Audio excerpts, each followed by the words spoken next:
Geoff Parling and Hanro Liebenberg sat before the media at Stade Chaban-Delmas with the clarity and honesty that often follows a humbling defeat. There was no attempt to deflect, no effort to dress up what had been a brutally one-sided contest.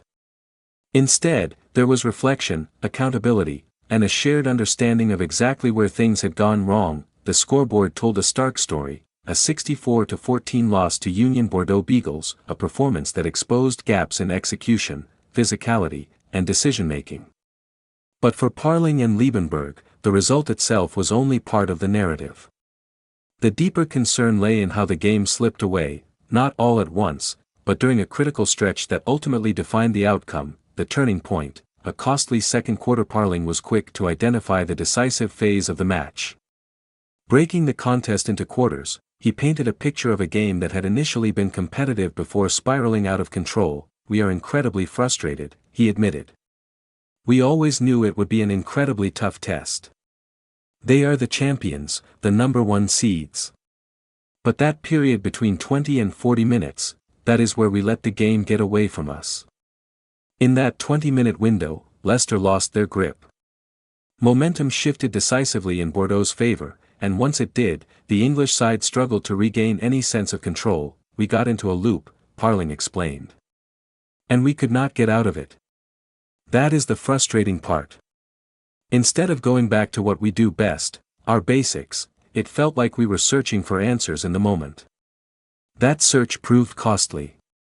Rather than simplifying their approach and re-establishing control through fundamentals, Leicester became reactive. Against a team as polished and confident as Bordeaux, that hesitation was punished ruthlessly. Parling's breakdown of the match highlighted the contrast.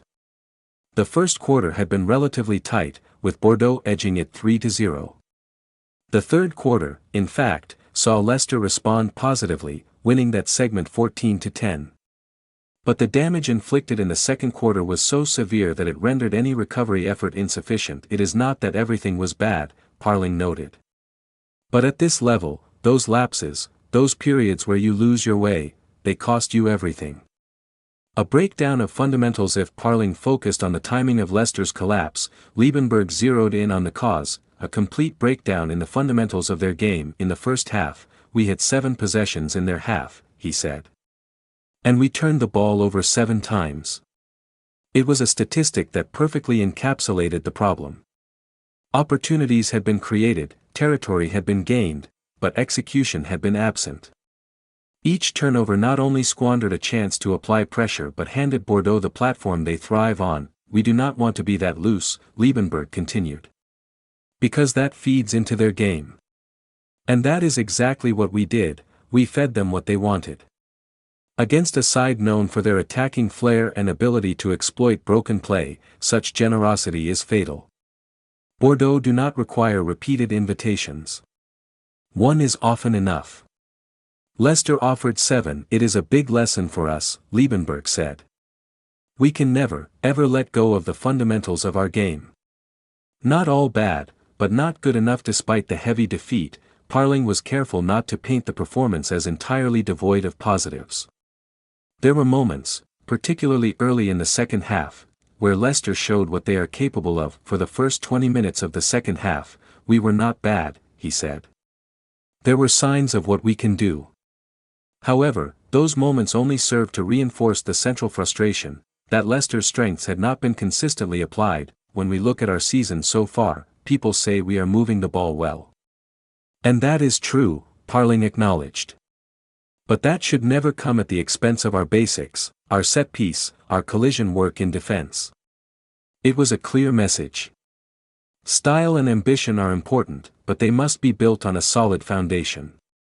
Without that, even the most fluid attacking patterns become irrelevant. The Bordeaux experience beyond the tactical and technical aspects of the match. Both Parling and Liebenberg spoke about the unique challenge of playing in Bordeaux. For Liebenberg, the experience left a lasting impression. "The heat was one thing," he said. "It was probably not more than 10 degrees in Leicester this week, so that was definitely a factor. But the atmosphere, it is unbelievable." He described taking a moment after the final whistle to absorb the occasion. "I just sat there for a few minutes, taking it all in. It is an amazing place to come and play. That admiration, however, came with a recognition of the challenge such an environment presents. With that comes pressure, Liebenberg added. And if you are not accurate, if you are loose, a team like this will punish you. Parling echoed those sentiments, highlighting the deliberate choice Bordeaux had made to play in such an intimate and intense setting. I spoke to one of their coaches, he revealed. They could have taken these knockout games to a bigger football stadium. But they chose to keep it here because of the atmosphere. For the home side, it was a strategic advantage. For visitors, it was an additional hurdle, but Parling was quick to dismiss any notion of using it as an excuse. That is not the reason we lost, he said firmly. Our expectation is that we perform better, no matter where we are playing. The gap between leagues. The discussion inevitably turned to a broader question, the perceived gap between the top teams in French rugby and their English counterparts. Parling's response was measured and thoughtful. If the best English teams have their best players available, they can go toe-to-toe, he said. It would be a very even contest.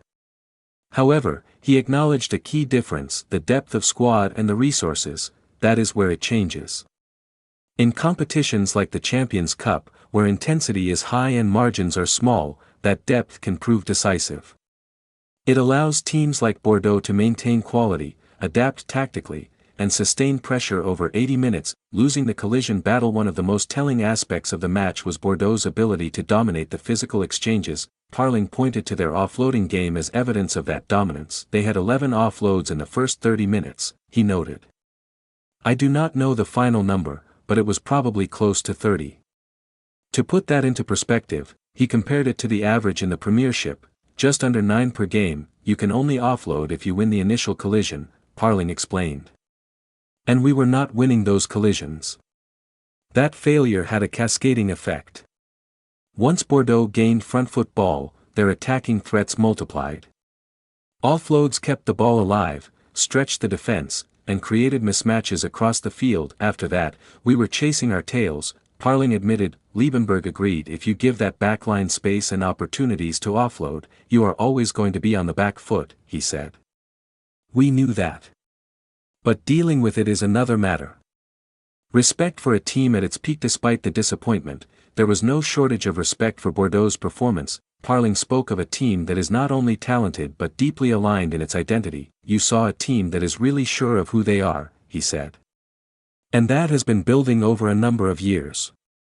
What Leicester encountered was not just a collection of skilled individuals, but a cohesive unit operating at a high level of confidence and clarity. You saw the best of that today, Parling concluded. Looking ahead, a chance to respond with their Champions Cup campaign over, Leicester's focus now shifts back to domestic competition. For Parling, the path forward is clear. It does not change our attitude, he said. Or how we prepare. The immediate priority is to return to basics, to rebuild the foundation that underpins everything else. We will double down on those fundamentals at the back end of this week, he explained. And give the lads a bit of a refresh over the weekend. The remainder of the Premiership season offers an opportunity, not just to recover, but to redefine. We have 6, 7, maybe 8 games left, Parling said. It is up to us to make sure that period means something. Liebenberg shared that perspective. Today is a setback, he said. But it does not change our approach. There is still belief within the squad, still momentum to build upon, provided they learn the lessons from this defeat. We have done some good things this season, he added. Now we have to continue. Lessons learned. In the end, the defeat in Bordeaux may serve as a turning point, not because of the result itself, but because of the clarity it has brought. For Parling and Liebenberg, the path forward is not complicated, but it is demanding. That it requires discipline, consistency, and above all, a commitment to the basics that define their game, because at this level, against teams like Bordeaux, anything less is simply not enough.